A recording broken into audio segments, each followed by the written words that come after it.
attendeth my way, when sorrows like sea billows roll. Whatever my lot, thou hast taught me to say, it is well with my soul. It is well with my soul. It is well with my soul. Though Satan should buffet, though trials should come, let this blessed assurance control, that Christ has regarded my helpless estate, and hath shed his own blood for my soul. It is well with my soul. It is well with my soul. My sin, oh, the bliss of this glorious thought. My sin, not in part, but the whole, is nailed to the cross, and I bear it no more. Praise the Lord, oh my soul. It is well with my soul. It is well with my soul. And Lord, taste the day when the faith shall be sight, the clouds be rolled back as a scroll, the trump shall resound, and the Lord shall descend. Even so, it is well with my soul. It is well with my soul. It is well with my soul.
We invite you to stay tuned for the live broadcast of the Wednesday evening Bible study of Mayfield Drive Baptist Church, located in Smyrna, Tennessee.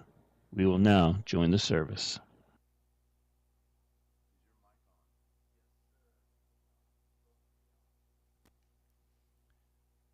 Okay. Well, we welcome you back again to our Mayfield Drive Baptist Church, our Bible study, Wednesday evening Bible study. And this evening, we are going to be looking at the subject of Leviticus, an overview of the book of Leviticus. And our text verses are Leviticus 1 and 2. And the Lord called unto Moses and spake unto him out of the tabernacle of the congregation, saying, Speak unto the children of Israel, and say unto them, If any man of you bring an offering unto the Lord, ye shall bring your offering of the cattle, even of the herd, and of the flock. So, we are not doing an in-depth study of these books, but rather just an overview on what the books are like and some details, just major details that will let us know about the book, and would encourage you to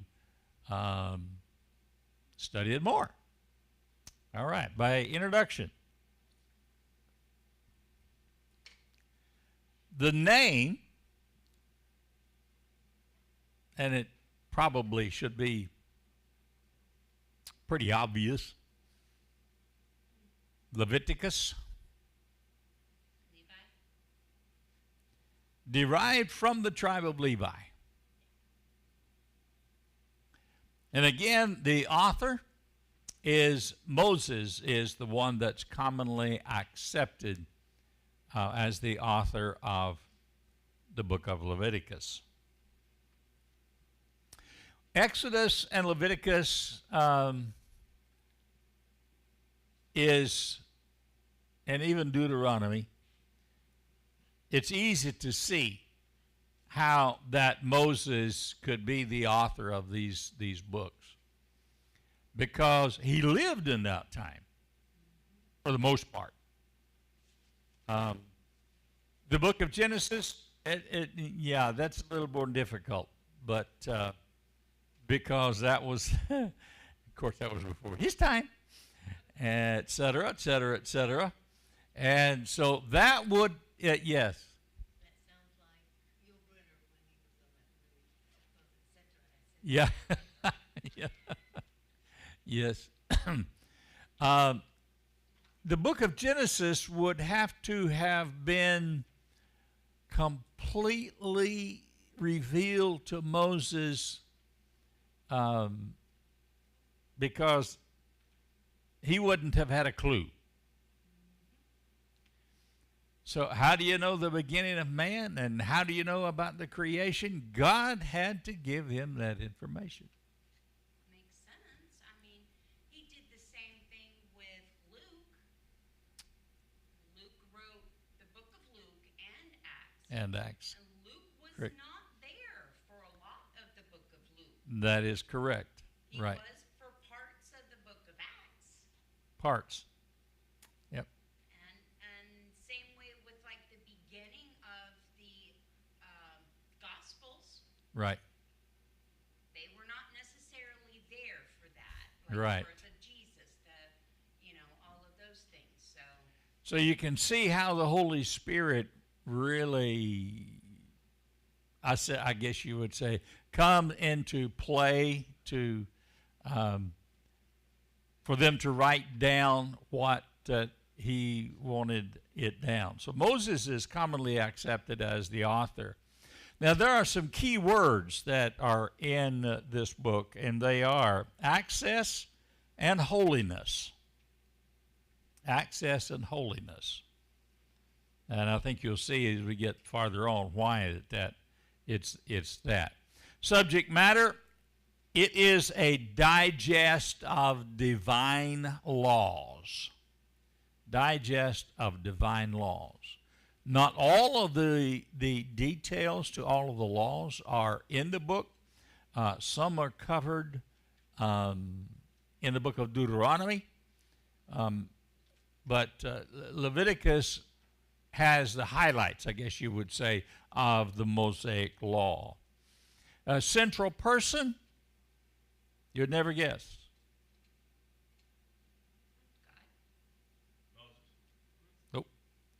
The high priest.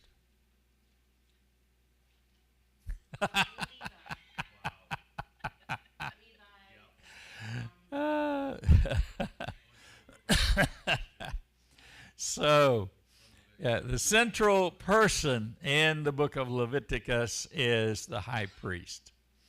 And the book of Leviticus gives the high priests basically everything that they needed to know. All right? And since it's named after the tribe of Levi, then obviously the central part would be around the priesthood, then especially the high priest. So the central theme, how can sinful man approach a holy God? How can sinful man approach a holy God? The word holy occurs over 80 times in this book. And you remember I said one of the key words was holiness. A companion book, take a guess. Huh? No.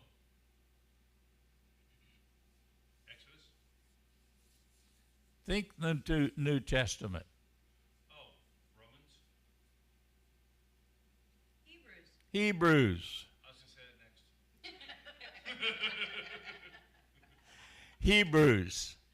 That will be a companion book. In other words, if you go to study the book of Hebrews, which we do not do, unfortunately, we should study the book of Leviticus alongside of it, along with Hebrews.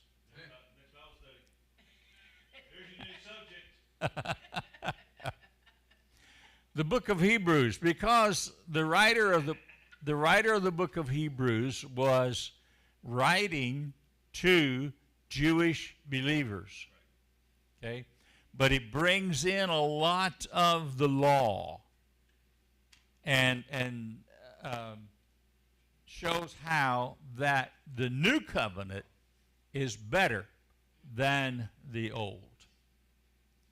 All right? There are some comparisons which reveal spiritual concepts. Now, Genesis, we looked at that. Now, that's the book of beginnings, the beginning of the human race. This race was begun because of the failure of the whole human race to respond to God correctly. Exodus means going out or the way out. And in that, you'll note the types and the shadows that we had there. There was liberation, there was learning, and there was legislation. So Leviticus derives its name from the tribe of Levi, which became the priestly tribe. Now, not all of the Levites were priests, but all of the tribe of Levi was connected to the tabernacle and then later on to the temple. In Exodus, God gets his people out of Egypt. In Leviticus, God gets Egypt out of the people. Makes sense, doesn't it? Exodus is the book of deliverance. Leviticus is the book of dedication. Explain the high priests. Explain the priest truth.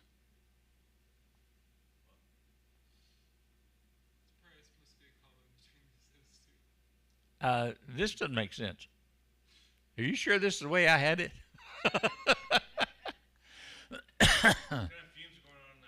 Okay, Leviticus explains the priest's truth, priest, high priest, great high priest. In other words, anything to do with the priesthood, the Levitical priesthood, Leviticus has it.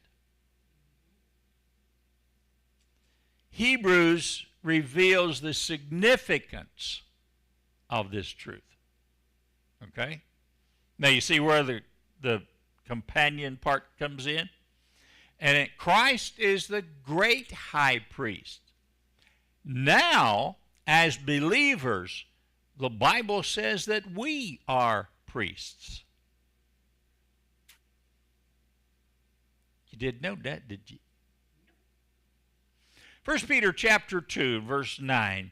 But ye are a chosen generation, a royal priesthood, and holy nation, a peculiar people, that ye should show forth the praises of him who hath called you out of darkness into his marvelous light. Okay? So,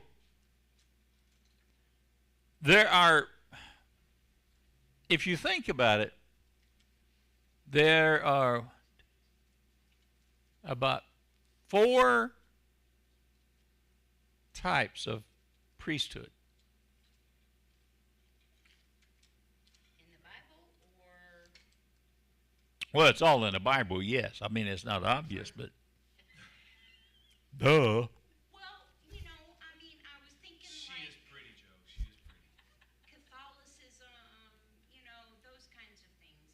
Like not necessarily God's Priesthood. given priesthood, other types of priesthood. Okay, now let me explain what I'm talking about. Please do. First off, the first that you come across is the priesthood of Melchizedek. Okay?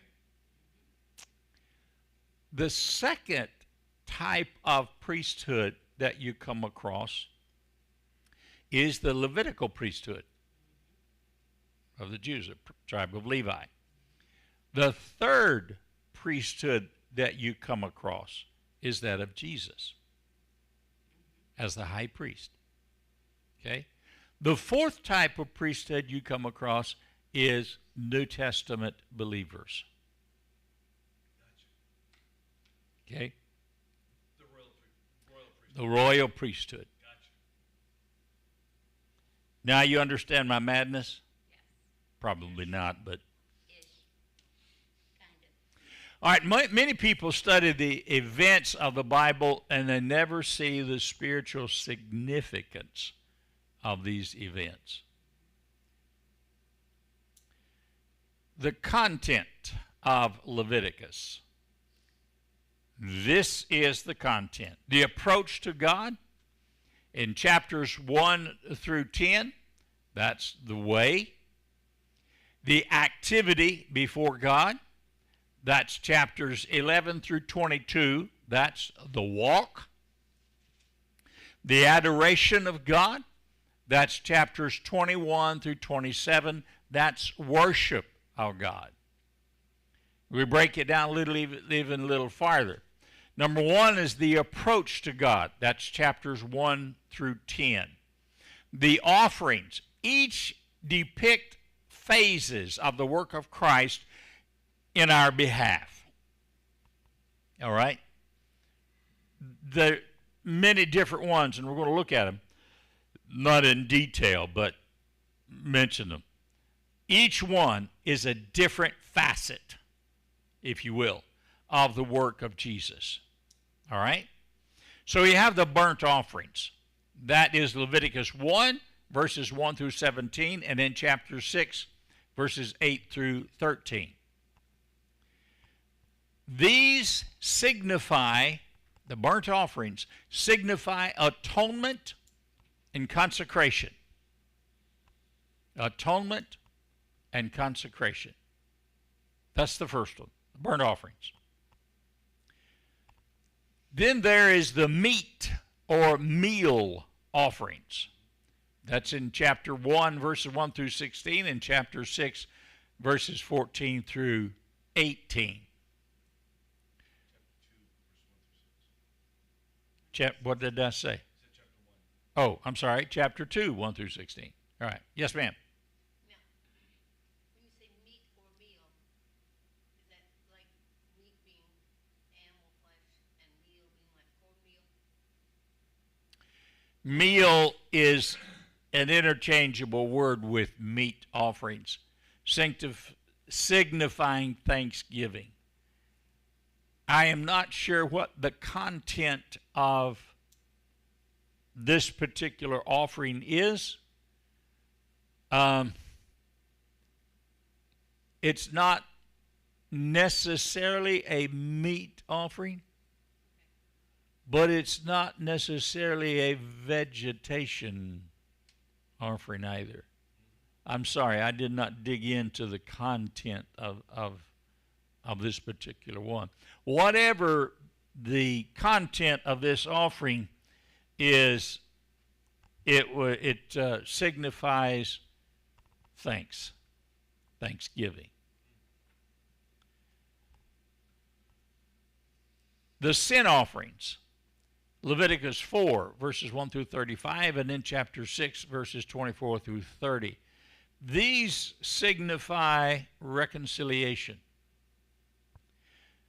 Now that I think about it, most offerings, you could use a lamb or a bullock, or if you were poor, you could use turtle doves, etc. Except for we'll get on to those. There's an exception. Yes, ma'am. No, you said turtle doves.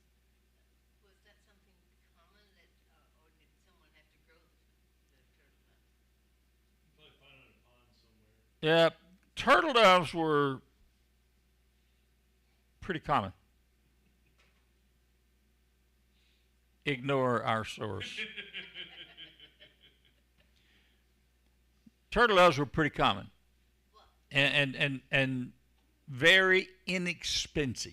Well, they weren't like out in Egypt where there was not going to be any turtle doves. No, When no. people settled down and all that. And I think the turtle doves came in a little later on after they were in the land. And God would have he would have asked for something that was accessible. He wouldn't have asked for something that you had to go to like a high mountain and cross, seven Right. countries over to grab them. Right. It would have been something that was, in the area. And also, the turtle dove was just really for the poor. They couldn't afford a lamb or even a bullock. So God made arrangements, shall we say, that those that were poor would still be able to give an offering. Still a blood sacrifice. Okay. All right, the trespass offerings. Leviticus chapter 7, verses 1 through 10. These signify cleansing from guilt. Trespass offerings. The next was the peace offerings. Leviticus chapter 3, verses 1 through 17, and chapter 7, verses 11 through 21. These signify fellowship. Fellowship. The offerers. Aaron was the first official high priest. The individuals didn't do their own offering, okay? They brought their offering to the priests. The priests were the one that killed the offering and did everything that was necessary for that offering to be completed. Showing that we could not go to God ourselves at that time. We had to have a mediator. There had to be at that time a mediator, yes, Whereas in now, this system. we can go directly to God because of Jesus Christ and because of his offering, Yes, his blood offering yes, for us. correct. So this was all a picture, a foreshadowing of Jesus and Yes. when he would come and shed his blood for us. That is correct. That is correct. All of these were pictures of Jesus becoming our sacrifice. He was the lamb. And we had nothing to do with it. Just as the individual brought their offering of the bullock or the lamb, the turtle dove, whatever that the offering was, whatever was required by that particular offering, they brought it to the priest, not the high priest, but they brought it to one of the on-duty priests. And there were several. Now, some of these offerings could be brought at any time. There were individual offerings to be brought any time. But the ones that we see here are the ones that are specified that the nation was to observe as a whole. Their cleansing. This, the offerers, these sacrifices, all right, is for the priests, for their cleansing, their clothing, and an outward identification or manifestation so that you would know that they were priests. All right? If they didn't dress differently, how would you know? And as I said before, not all of the Levi males were priests. Just certain lineage. Okay? Obviously, the women had nothing to do with it, but there are other, you'd find if you studied the tabernacle and the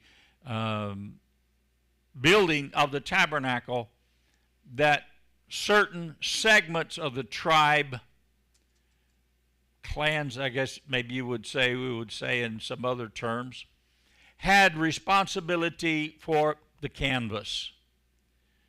There were others that they were assigned for the poles of the tabernacle. Others for the contents and so on. They knew what their responsibilities were. And the tribe of Levi was, as a whole, was responsible for everything concerning the tabernacle, and then later on the priest or the temple. Yes. The way you're talking there, there doesn't sound like there's a whole lot that the women could do.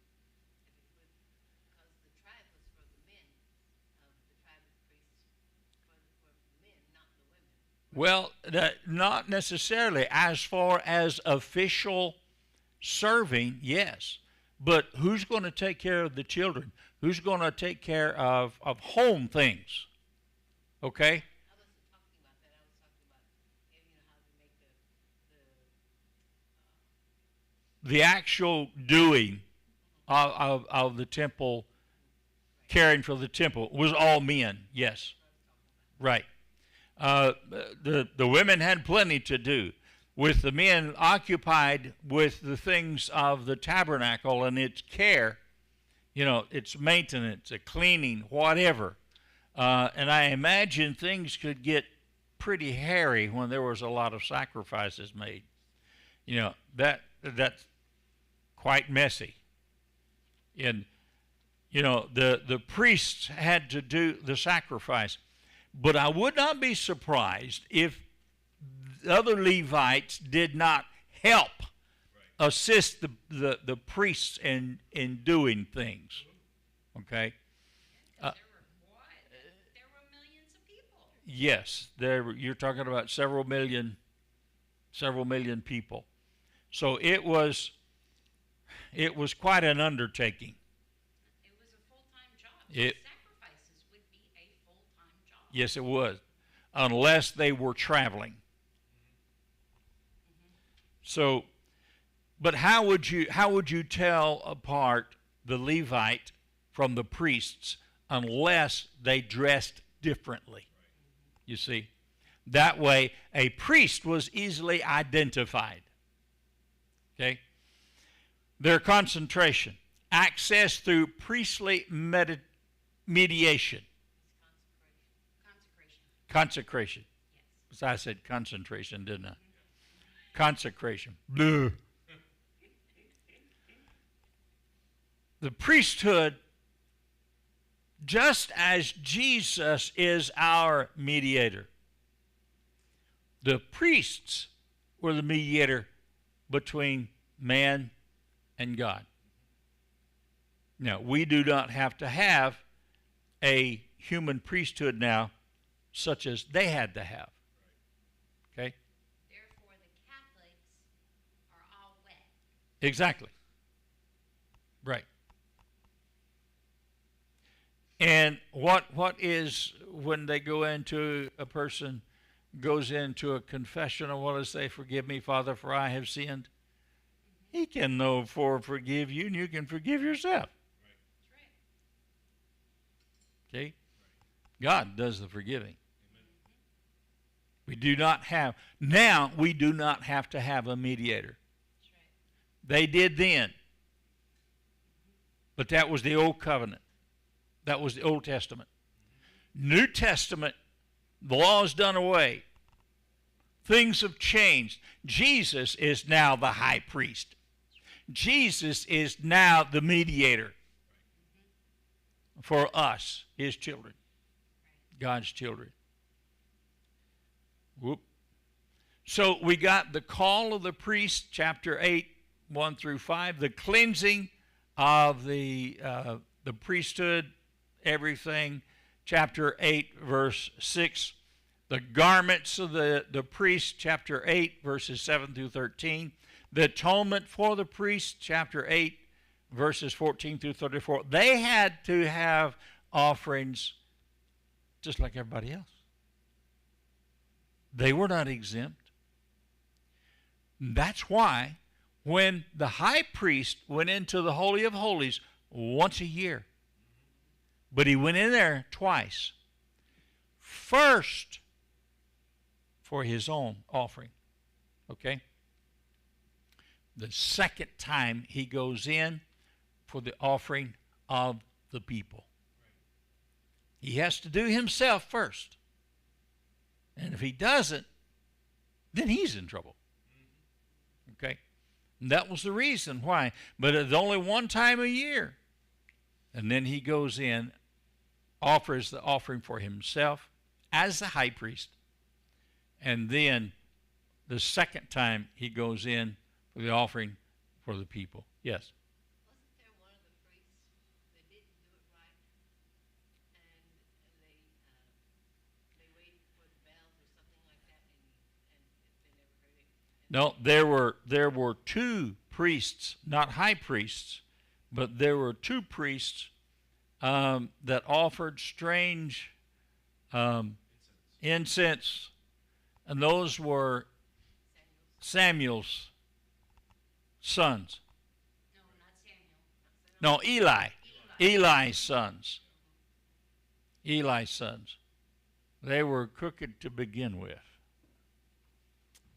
But I do not know of any record of any high priest dying in the Holy of Holies.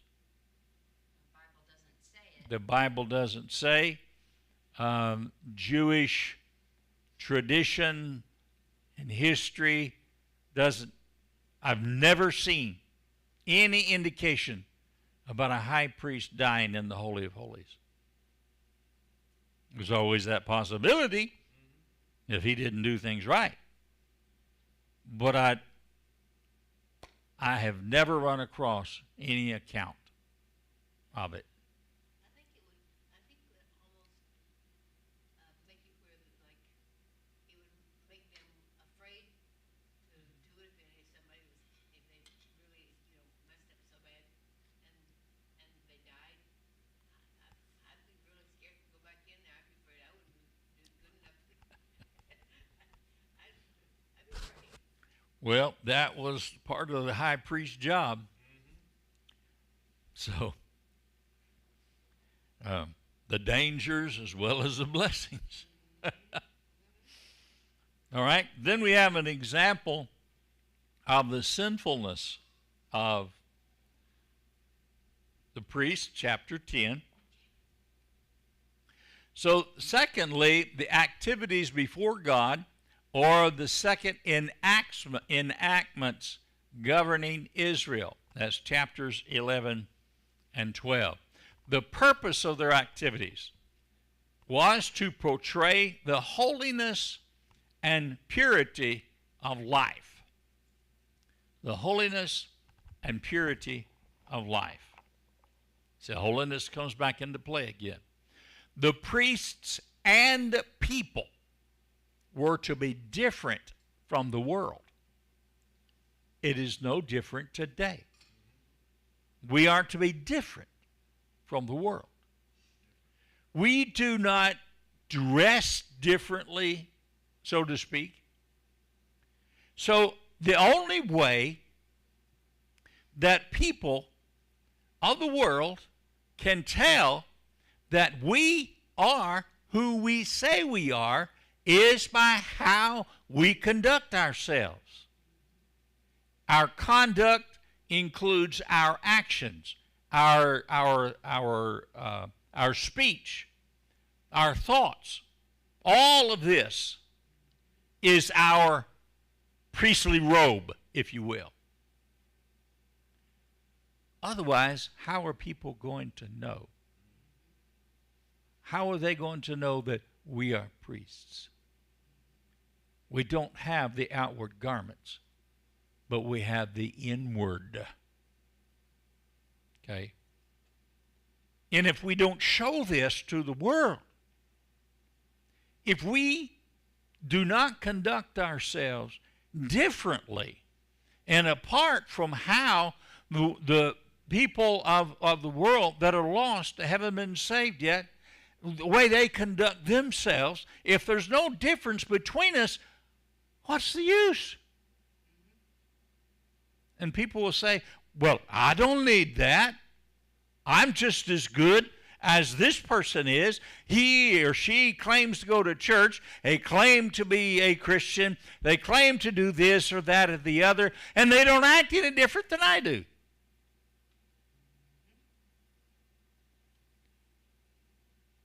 So how can you tell that there's a difference? You can't.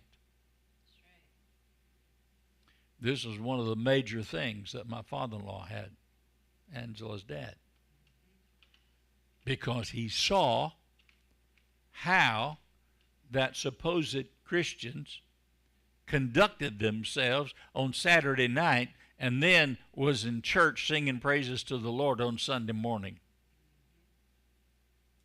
Hitting the bottle Saturday night and singing praises Sunday morning. He said, they're no different than I am. And he's right, they weren't. But I told him, I said, look, I'm not disagreeing with you. But I said, you don't have to answer for them. You have to answer for you. Believe me, they will have plenty to answer for. So anyway, that was one of, yes, ma'am. Funny you should say that. Was not funny, haha. But today I went to the store and this woman who went in before me, she seemed a little disconcerted. And I thought, something's not right with her. She walked in and she had a Georgia t-shirt, sweatshirt on. I said, what part of Georgia? And she said, Gainesville. It's okay, we got to talking. And she said, well,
True.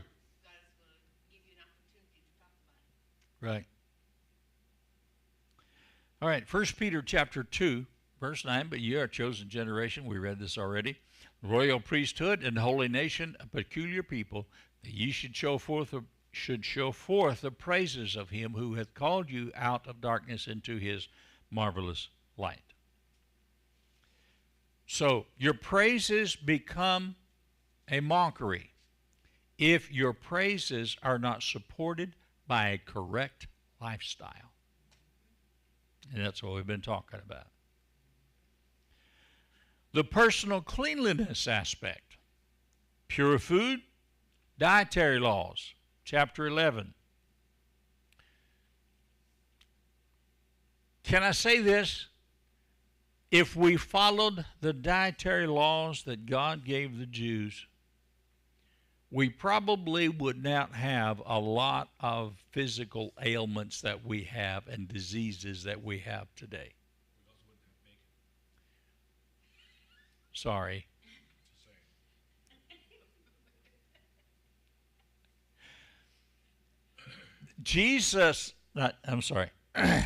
God told, and I can't remember I don't remember the verse, the chapter and verse, but God told the Jews when he gave them these laws, he said, if you will follow these, none of these diseases, referring to the people, the other nations, none of these diseases will bother you. There's a big reason why that they were stay away from pork. Hogs eat anything. They're scavengers. Same way with lobster, shrimp, Right. catfish, Catfish, yeah. those kinds. Yeah. There was The law specific. Amen, brother. Preach it. I know.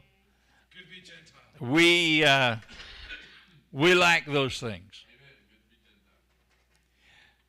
But there were reasons. There were reasons why that they were not to eat those particular things. Yes. In our defense, we don't have this hyperlipidemia, the type thing that they have, because everything they have that they eat turns into blubber, and it messes them up really bad, and not just hyperlipidemia, but it's like, okay, we don't have that disease. There are different ethnic groups. That's something I don't know to explain it, I guess. Do have particular traits. And the Jews have traits that react probably pretty violently to pork and catfish, and God knew that and forbade them to eat those things, even if they weren't good. But many, like for the Caucasian race, does not have some of the peculiarities that the Jewish race has. Therefore, don't bother us like it would them. By the same token, there are things that were definitely goes against us that would not them. And this would vary from, a lot of it would depend on the environment. And the diet. But just one shoe does not fit all. Yes, ma'am. Exodus 15:26. 15:26. Exodus 15:26 says what?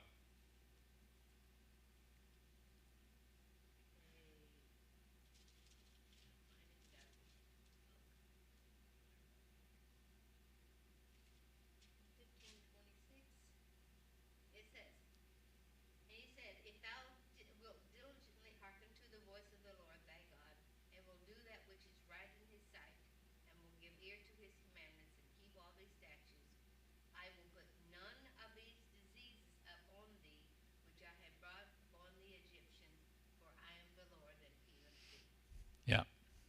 So they would follow his commandments, and part of the commandments was the dietary laws. Pure food. Pure body and house, chapters 12 through 15. A pure nation, chapter 18. Pure marriages, chapter 18. Pure morals, chapters 19 and 20. Pure priests, chapters 21 and 22. And then third, in the adoration of God, chapters 23 through 27. And you note in the feasts that which remind them different aspects of God's dealing with them. You do not get a complete picture without you do not get a complete picture of the work of Christ without all of the different observations and feasts that they were to do. Now, 7 feasts. Feast of Passover speaks of redemption. The feast begins April the 14th. Doesn't make a difference in a year. April 14th. It could come on a different day, but it's always the 14th. And it commemorates the Exodus. Passover. Feast of Unleavened Bread speaks of separated walk. Leaven in Scripture is sin. So that's the reason that they were to eat unleavened bread. That's the reason that when we observe the Lord's Supper, we eat unleavened bread, typifying the perfect, sinless body of Jesus, while the drink typifies the blood that he shed. So the Feast of Unleavened Bread speaks of separated walk. They were to,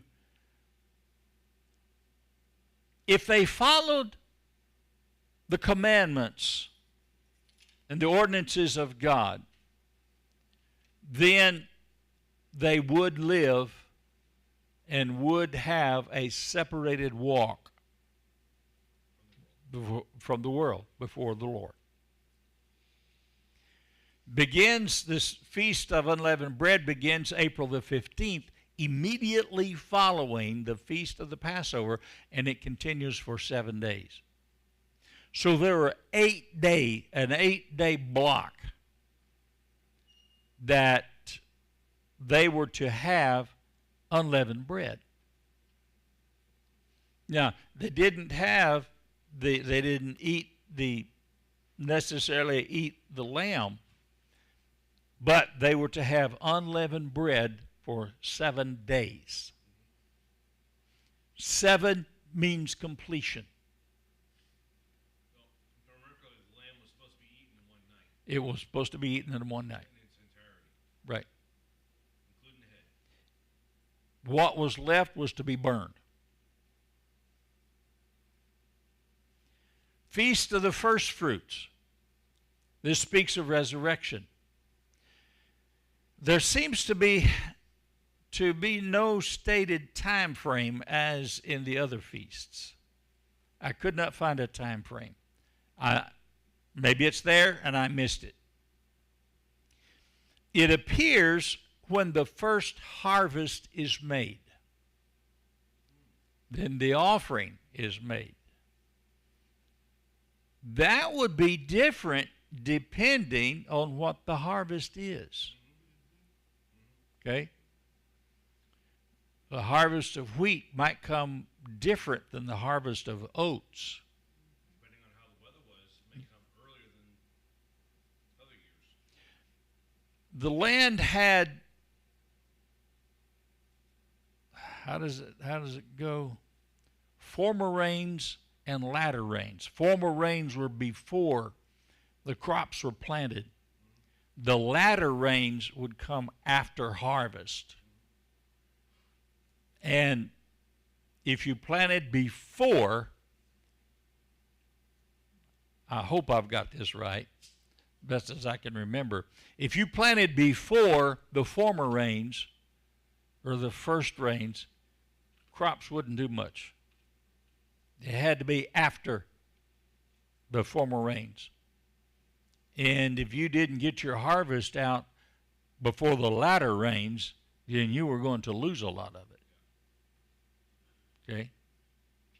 Kind of like after the first frost for us and before, after the last frost and before the First frost, yeah. Right, You kind of have to do that so that you don't right. lose whatever you plant. And it may be that that's the reason you can't find when the offering of the first fruits or a feast of first fruits is done. If you find it, please let me know, because that means that I've missed it somewhere.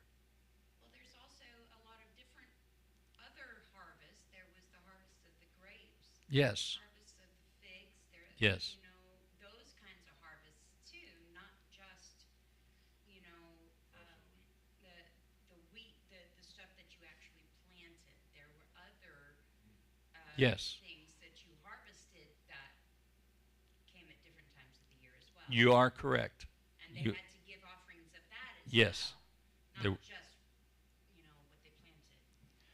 Now, apart from what is given in chapter 23, verses 9 through 14, no amount is given as to how much is to be offered.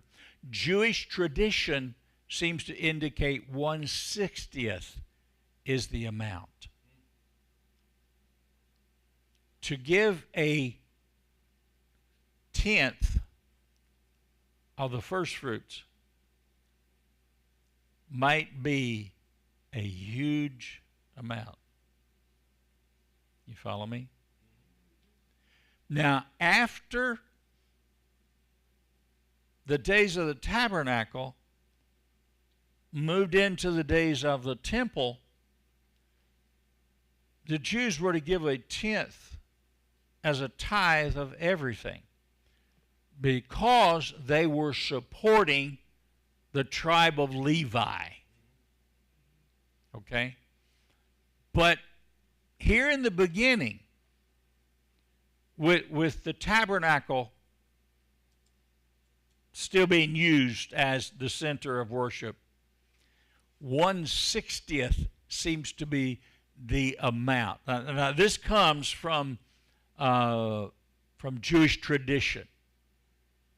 So don't hold me to that being that's not written in stone, okay? But that's what tradition, Jewish tradition, and the rabbis seem to recommend that it was. Okay? Feast of the Pentecost. It begins on the 6th day of June, commemorating the giving of the law. You find that in chapter 23 and verse 15. The Feast of Trumpets. This occurs on the 1st of October, chapter 23, verses 23 through 25. Feast of Atonement. This occurs on the 10th day of October. The high priest enters the Holy of Holies to make atonement for the sins of the people, chapter 16, and then chapter 23, 27 through 32. Now, this is what I was referring to earlier, when the high priest would have to go into the Holy of Holies. Feast of Tabernacles. This began on the 15th day of October. You get the idea that October is given up to special month. Commemorating the life in the wilderness and the thanksgiving for harvest. Chapter 23, verses 39 through 43. They had to leave their houses. And this actually came about after they inherited the land. They had to leave their houses. They had to put up booths. And they had to live in those for 7 days. There are some more to it. So now, let's look at some general enactments and instructions. The sabbatical year. Once in 7 years, the ground was left untilled. It was not to be touched. Give it rest. Chapter 25, verses 2 through 7. Now, why did the children of Israel go into Babylonian captivity for 70 years?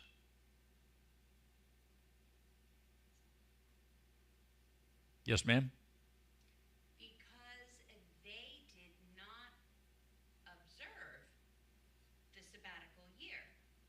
And then once every 49 years, the 50th year, there was also supposed to be a Jubilee year.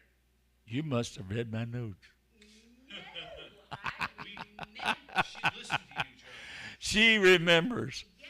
Yes, that's why that they went into Babylonian captivity, because they did not observe the sabbatical. And God said, for every year that you did not observe the sabbatical, you're going to be in bondage.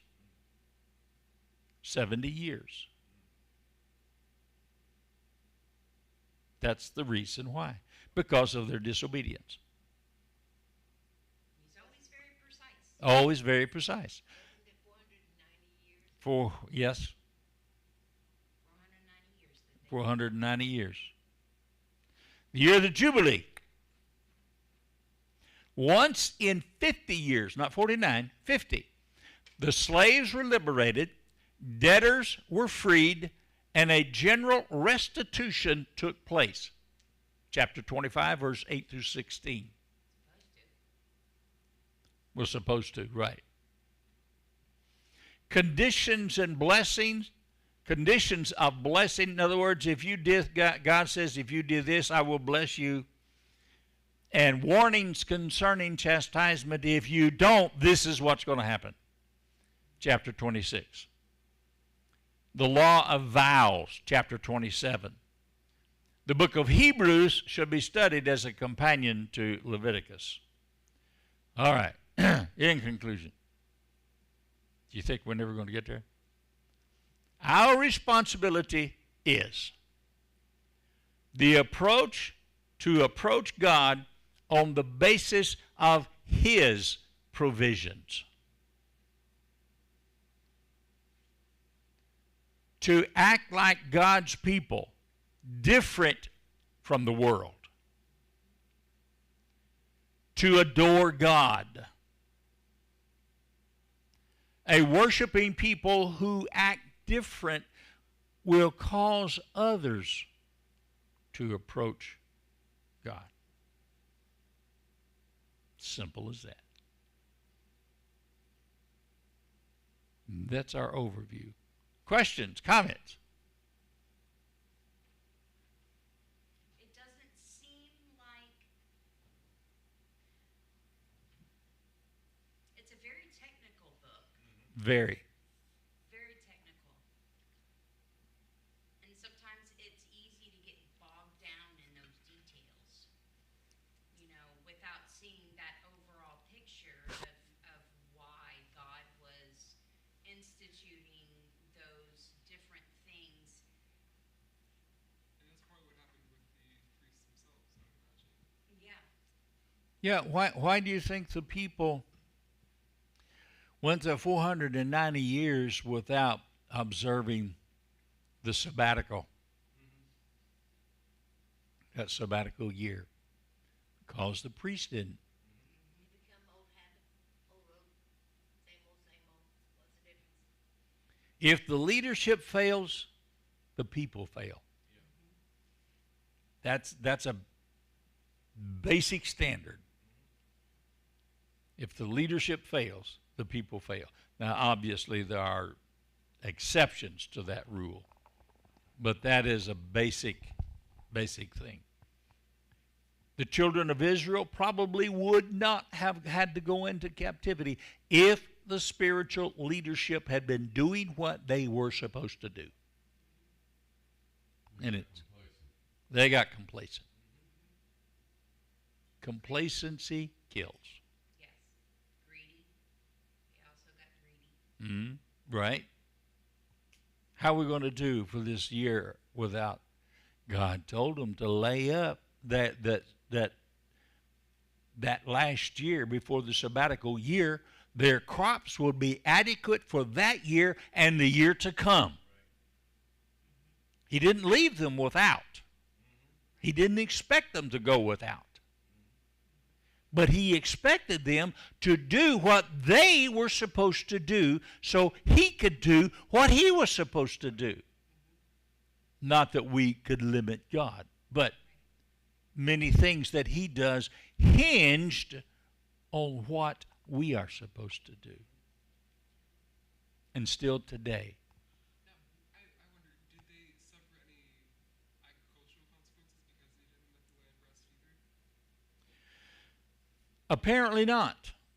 What is it? Did they suffer any agricultural consequences because of not observing that sabbatical year? Maybe not that time, but God always looks forward to the future. And had they continued on, just like we saw with the Dust Bowl here in the States, when we overcropped and we didn't let those fields rest, it became dead. Right. And God knew that eventually that fertile land that they lived in, which was extremely fertile, would have ended up like the United States Dust Bowl. Right. That's And that true. only took 200 years here. So the Less than 200 years. when God removed the people through the Babylonian captivity, that allowed the land to rest for 70 years. I mean, yeah, they probably grew gardens and, what the remnant that was there. But there wasn't the whole scale crops being grown like there had been. Yes. Yes. Any other comments, questions? All right. Jeremy, would you dismiss us, please?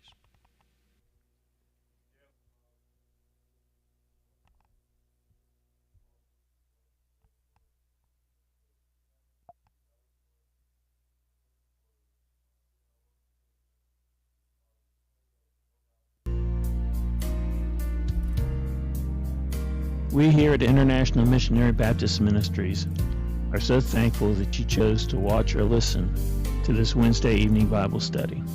We will be broadcasting again at this same time next week. If you wish to contact us, we can be reached by email at imbr@imbmpodcasts.com. Our mailing address is International Missionary Baptist Radio, P.O. Box 1676, Smyrna, Tennessee 37167. Again, I repeat, our email address is imbr@imbmpodcasts.com. Podcast is plural there.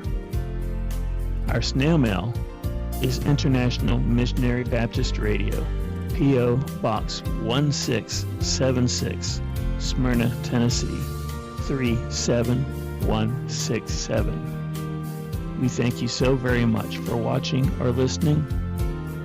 We hope that this was a blessing to you.